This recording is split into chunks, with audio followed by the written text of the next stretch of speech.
Monsieur Morcet, bonjour.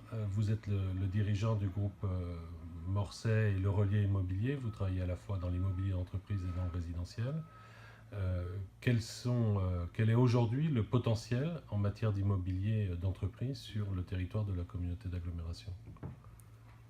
Oui, bonjour. Donc, en effet, on travaille depuis de nombreuses années sur ce secteur. On, on sait qu'aujourd'hui, il y a des locaux existants à commercialiser. Ces locaux existants ne sont pas toujours exactement en adéquation avec les demandes des chefs d'entreprise qui souhaitent s'implanter. On constate principalement une demande de locaux mixtes, activité bureau, avec souvent une demande sur la possibilité de livraison confortable. Donc il faut en effet prévoir des rues, des viabilités qui soient conformes aux accès des gros porteurs souvent. Le sujet qui vient souvent aussi, c'est que vient du fait que les entreprises recherchent des locaux neufs plutôt que des locaux anciens. Et donc en tant que promoteur, la matière première étant le terrain, le foncier, on a besoin de trouver des nouvelles possibilités de construction à travers des terrains constructibles. Et on se rend compte qu'actuellement, il n'y a pas énormément de possibilités pour étendre des projets immobiliers. Et je pense il faut anticiper en tout cas un délai de développement qui est nécessaire pour proposer des terrains constructibles, avec la prise en compte des démarches habituelles, des enquêtes publiques, des modifications des PLU éventuellement, quand ce sera possible, pour permettre d'annoncer aux chefs d'entreprise des délais raisonnables. C'est-à-dire que quand on se retrouve à partir d'un terrain déjà constructible, on a minimum 18 mois pour obtenir un permis de construire et construire des locaux d'entreprise, souvent sous la forme de clé en main. Donc les entreprises sont quand même déjà dans un délai qui leur paraît assez long. Si on ajoute en plus des délais administratifs pour rendre un terrain constructible, on est souvent hors délai.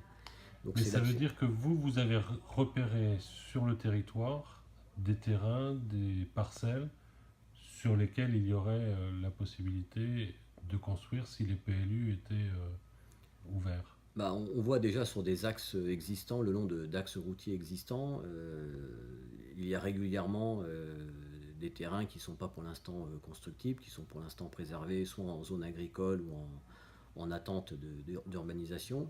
Donc sur certains, il y aurait probablement, il me semble, la possibilité de les rendre constructibles sans modifier énormément, sans faire de travaux d'ailleurs, trop importants en termes de viabilité. On peut avoir même déjà des voiries qui sont déjà bien dimensionnées. À droite, c'est construit, par exemple. Si à gauche, on pouvait étendre sur une profondeur raisonnable pour faire un parc d'activité, je pense qu'il y aurait encore la possibilité d'accueillir de nouvelles entreprises qui seraient des transferts, peut-être même d'ailleurs d'entreprises déjà présentes dans la boucle, enfin dans l'agglomération, mais qui pourraient, ça permettrait d'éviter qu'ils sortent de l'agglomération et qu'ils puissent en tout cas trouver un développement possible. Voilà, ce qu'ils cherchent quand même en permanence, c'est assez dynamique, hein, le marché de l'immobilier d'entreprise. Quelles sont les conditions d'implantation? Qu'est-ce que recherchent les chefs d'entreprise qui viennent vous demander de l'immobilier?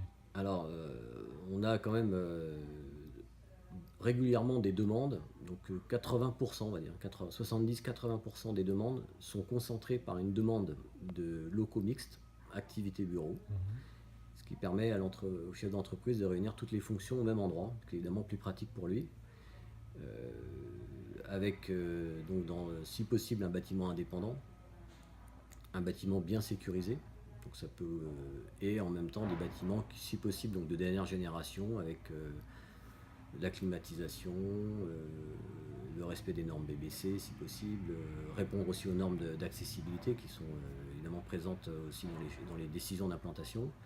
Donc une fois qu'on arrive pour réunir tous ces critères, très souvent on est amené à se tourner soit vers le neuf, on en revient dessus, soit vers la réhabilitation lourde de locaux existants.